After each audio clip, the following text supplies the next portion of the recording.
c'est M. Abbas Diallo, voilà, responsable politique à Kolda et membre du mouvement Kolda Debout. Par rapport à la venue d'Escos à Kolda, nous ne pouvons que nous en féliciter. Nous en féliciter dans la mesure où ça a été tout le temps notre préoccupation d'avoir une ville vraiment attractive, où il fait bon à vivre et beau à voir. Et donc ça, pour tout ce qui concerne l'aménagement du territoire, nous savons qu'à Kolda, on s'est sauvagement urbanisé. C'est ça la vérité. Les gens se sont implantés de manière anarchique. Vraiment, ça, cette venue de la DESCOS, nous la saluons.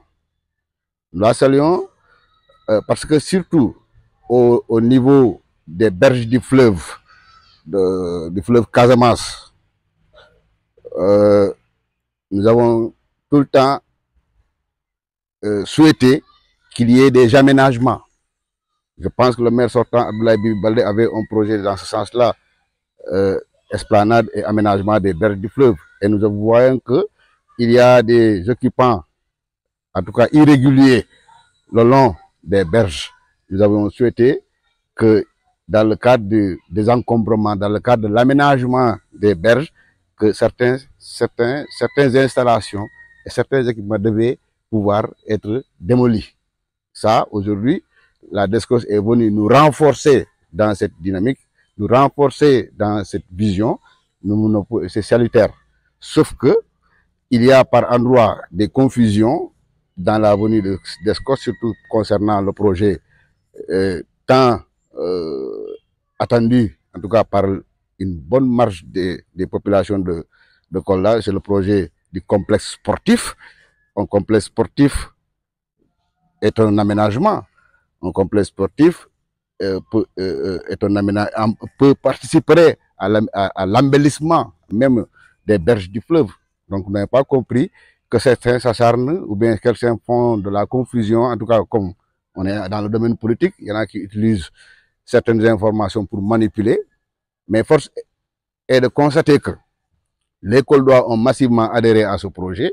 Le promoteur en a donné des éléments de réponse lors d'une communication récente. Et donc, les Koldois sont édifiés que ce projet est légalement constitué. Maintenant, peut-être on pourrait soulever des questions écologiques par rapport à certaines constructions. Et là aussi, il a pris des engagements fermes que c'est du démontable et du précaire. Et que toutefois, s'il empiéterait en tout cas le domaine fluvial et qu'il nécessiterait des démolitions, il adhère également par rapport à ces questions écologiques, parce que c'est quelqu'un aussi qui est très sensible aux questions écologiques. Donc, de manière ramassée, nous pouvons dire que l'arrivée de DESCOS pour Djoubunti, nous sommes en phase. Il ne faudrait pas que certains profitent de ça pour essayer de ternir l'image de certains occupants. Parce que aussi, ces occupants-là, c'est d'honnêtes citoyens qui sont venus investir de leurs moyens pour essayer de peut-être faire la promotion de leurs activités d'abord, mais aussi contribuer au développement local. Donc, même si peut-être il y a des réglages à faire, je pense que la meilleure posture, c'est d'aller vers des concertations pour que, de manière harmonisée, tout ce qui se fera à Kolda, que ça soit fait dans la paix et la concorde, surtout dans la cohésion sociale. Alors que l'essentiel, c'est quoi? C'est le développement de Kolda. Et je pense que tout projet contribuant dans le développement de Kolda, s'il y a des correctifs à faire, ça devrait nécessiter des concertations et que les gens harmonisent pour que Kolda gagne après tout et avant tout que Kolda gagne. Lancer un appel aux autorités locales pour l'accompagnement des promoteurs privés. Un pays ne peut pas se développer sans les investissements privés.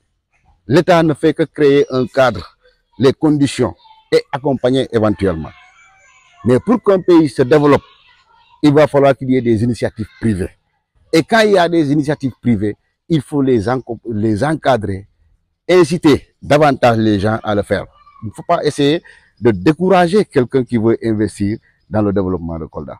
Ça, je lance un appel au maire pour qu'il soit facilitateur, mais pas obstacle à un projet structurant comme le projet Mariland. C'est un appel que je fais à l'endroit également à toute la jeunesse de Kolda, de dire que quand c'est nécessaire, on doit s'unir. Kolda manque de manière criarde d'infrastructures sportives, d'infrastructures de loisirs. On n'en a pas. L'État ne peut pas tout faire. Et si l'État ne peut pas tout faire et que des citoyens sénégalais s'impliquent dans ce sens-là, parce que, je répète encore une fois, le projet Mariland, c'est un aménagement des berges. Il pouvait faire ce titre foncier, un hôtel, une boutique, autre que, parce que c'est son domaine, c'est lui qui l'a acheté. Et donc, il a pensé qu'il faut aménager là-bas quelque chose qui peut servir la jeunesse coldoise. Je pense, à la place du maire, moi, je serais plus facilitateur qu'obstacle. Quel que soit l'individu, qu'il soit politique ou apolitique, le plus important en ce moment, c'est l'avancement de Kolda, c'est tout simplement le développement de Kolda. Parce que le processus qui a été enclenché, le maire ne peut pas le bloquer. Peut-être que, comme je l'ai dit, de la politique politicienne, il faut amuser la galerie. À un moment donné, il faut s'attaquer à quelqu'un qui est peut-être célèbre pour que tu puisses se faire un nom. Souvent, c'est comme ça en politique. Malheureusement, c'est la politique politicienne. Et on devrait quitter ce domaine. Le maire est conscient que le dossier, s'il arrive à lui, c'est qu'il est passé par un circuit. Et dans ce circuit-là, l'urbanisme, c'est là où on dépose les dossiers pour de demande de reconnaissance d'autorisation de construction. Le promoteur a déposé tous les papiers qu'on lui demandait. Si à lenteur administrative, c'est à ce niveau. En ce que je sache, le maire n'a qu'à poser ici, regarder est-ce que toutes les conditions des services techniques qui font leur avis, et c'est les services techniques qui devraient aujourd'hui pouvoir peut-être faire des sommations ou autres. Et c'est ce que la DSCOS a fait. Le maire doit être patient et attendre que le dossier lui arrive. Surtout que le projet Mariland n'empiète aucune maison d'autrui pour dire que ça pourrait être une source de conflit. Le projet Mariland n'empiète nullement la voie publique. Ce qui pourrait dire aussi qu'il est en train de créer des problèmes aux populations pour se frayer un chemin pour aller. Donc le maire pourrait intervenir si un projet pareil, un projet qui empiète la voie publique, qui pourrait créer des problèmes dans son périmètre communal, et dit en tant que premier magistrat, il devrait intervenir en ce moment. Dit que, attention, ce que tu es en train de faire nuit d'autres personnes, et ça peut être source de conflit. Arrête, arrête, sinon nous on va prendre nos responsabilités. Si quelqu'un empiète la voie publique, si quelqu'un empiète la maison d'autrui aussi, ça pourrait être source de conflit. Le maire devrait pouvoir, en tant que premier magistrat, intervenir dans ces dossiers pareils. Mais ici, une autorisation de construction, il y a au niveau de l'administration certaines souplesses.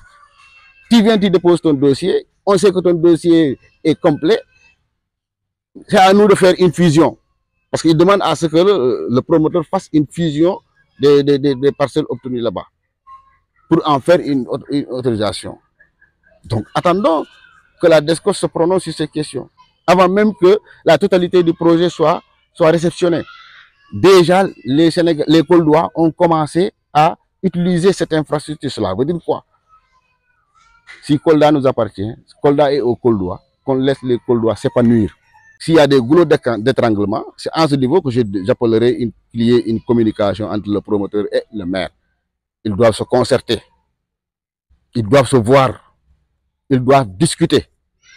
Ça, tout Koldois devrait, conscient des enjeux, devrait travailler à les rapprocher pour l'intérêt général.